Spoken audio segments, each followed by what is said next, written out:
I just watched an interview on the Black Money Tree podcast with John Hope Bryant, who's the CEO of Operation Hope. And he was talking about what separates Black Americans from Africans and Caribbeans financially. But I want you to check this out because he really made it make sense. Black Africans and Black Caribbeans and Black Americans are different. Black Africans and Black Caribbeans are closer, almost identical. They have high, and I'm generalizing now, but generalization is pretty accurate. They have high self-esteem and lower levels of confidence. Black Americans have higher levels of confidence and lower levels of self-esteem.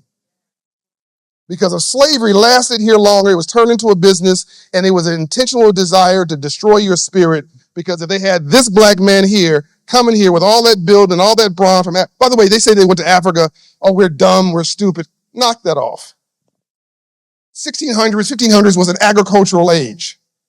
The wealthiest gold in America, in the world, were cotton crops and sugar crops and tobacco crops, which are in areas which were very humid, very hot, and the soil was almost dead. Who could master dead soil? Africans. So they went halfway around the world to find the geniuses of the soil. They brought us halfway around the world because we could build wealth for them and income. But they didn't need this brother's attitude. They needed his body. So they separated from his family, so he had no hope. They abused his wife and held him down so he couldn't protect her until he gave up his self-esteem. Now he's just machinery. So now, 400 years later, we never healed. So if I don't like me, I'm not going to like you. If I don't feel good about me, I'm not going to feel good about you. If I don't respect me, don't expect me to respect you. If I don't love me, I don't have a clue how to love you. And here's the big one. If I don't have a purpose in my life, I'm going to make your life a living hell. Whatever goes around, comes around. So we have high confidence, Jerome, because we've competed and succeeded against all odds in the biggest economy on the planet. So we have high confidence because we're competent, but we have low self-esteem, which is why you have crab in the barrel. It's why somebody's sitting there going, what is he talking about? My life? Why would anybody have anything with something positive to say right now? So if you got a problem with me, you need to check yourself. I don't even know you. So, as Quincy Jones once said, not 1 ounce of my self-esteem depends on your acceptance of me. So it's okay if you don't like me, I like me. Now, Black African, y'all, come on now, we having church in here. Now, Black Africans and Caribbeans experienced slavery lower for a shorter period of time, and they experienced family structure and role modeling for a longer period of time. The mayor was Black. The governor was Black. The premier was Black. The dentist was Black. The barber was Black. The thief was Black. Everybody was Black. Together families. So they have higher self-esteem, but they have lower confidence because they didn't succeed in the market economy. It makes perfect sense.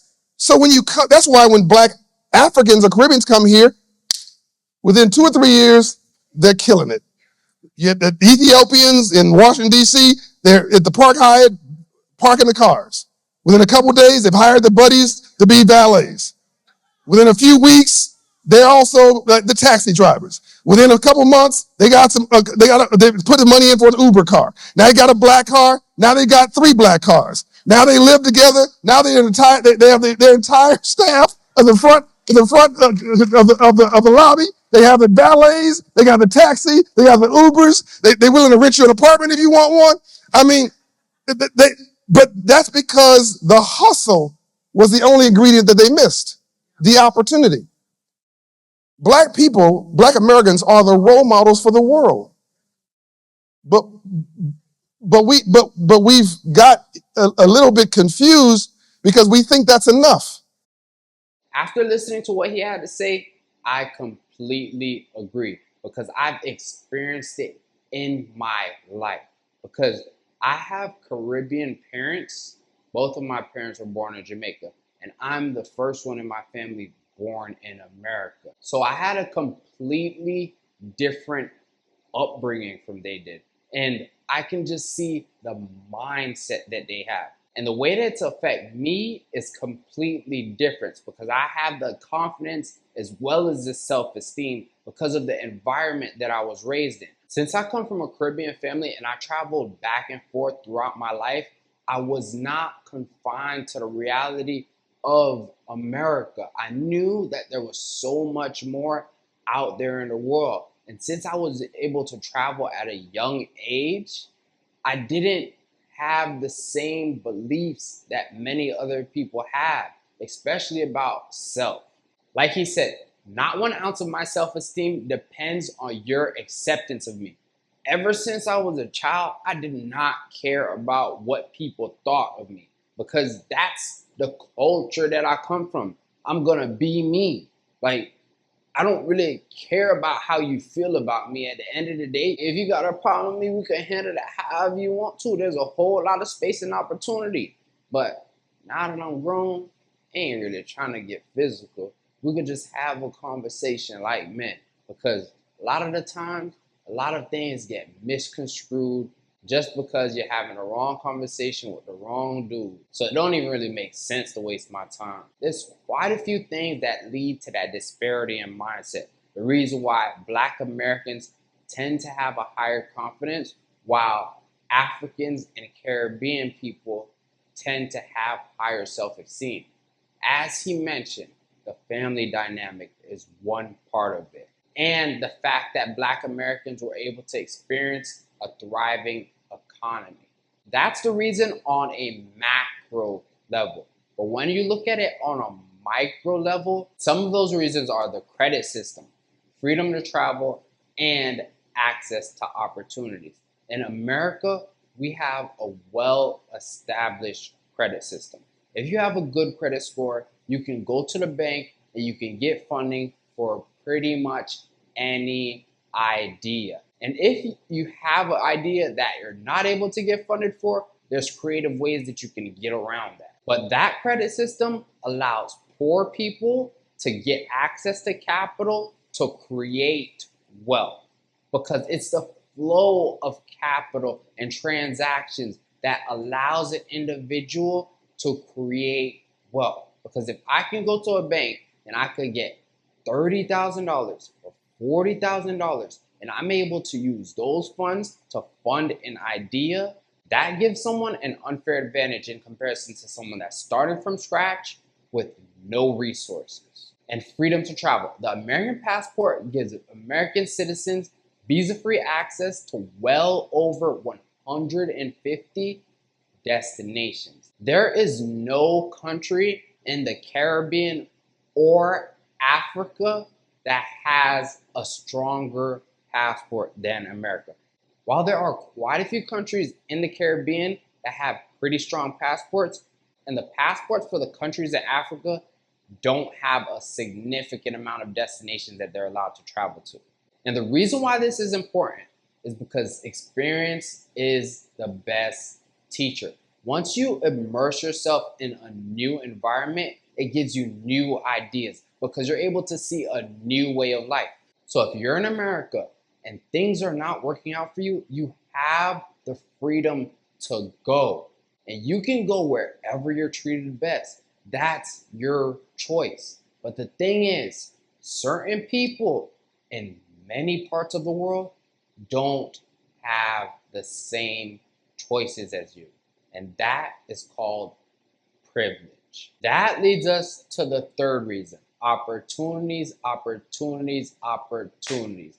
America is the land of opportunities. Due to the fact that America makes it so easy to get funding for a business, more people are willing to take risks and start a business. And in addition to that, you're able to file bankruptcy. In many parts of the world, you don't have that option of filing bankruptcy. So if you default on a debt, that's going to follow you for the rest of your life.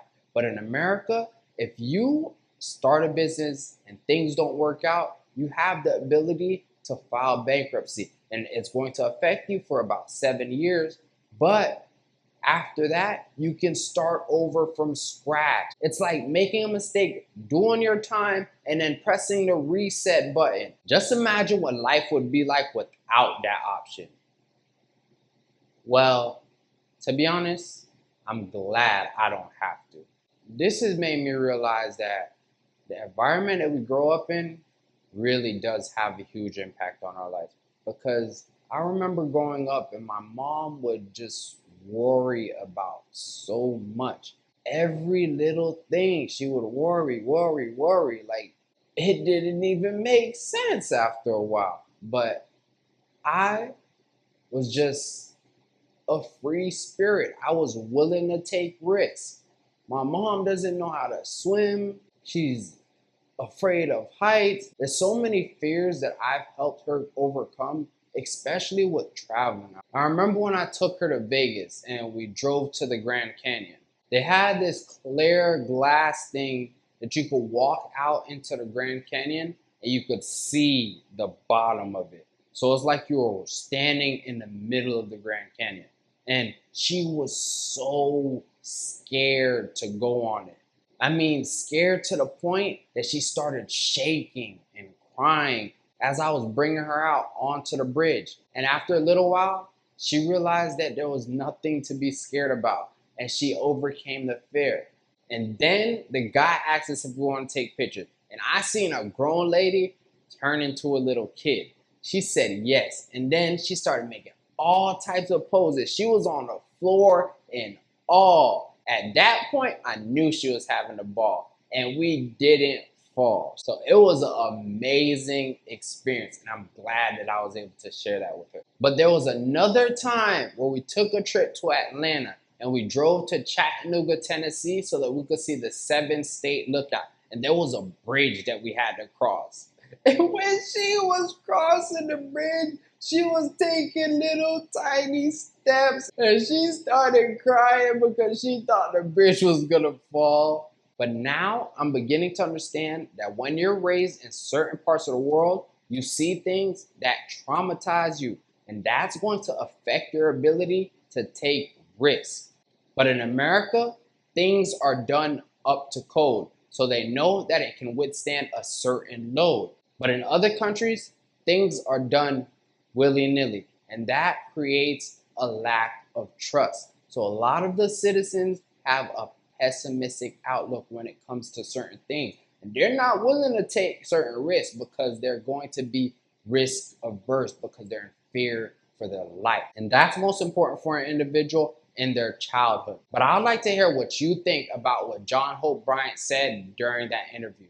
And it's about that time. So if you have any questions, leave them in the comments below. If you like this video, give me a thumbs up. And don't forget to subscribe and click the bell so that you're notified every time I make a new post. Until next time.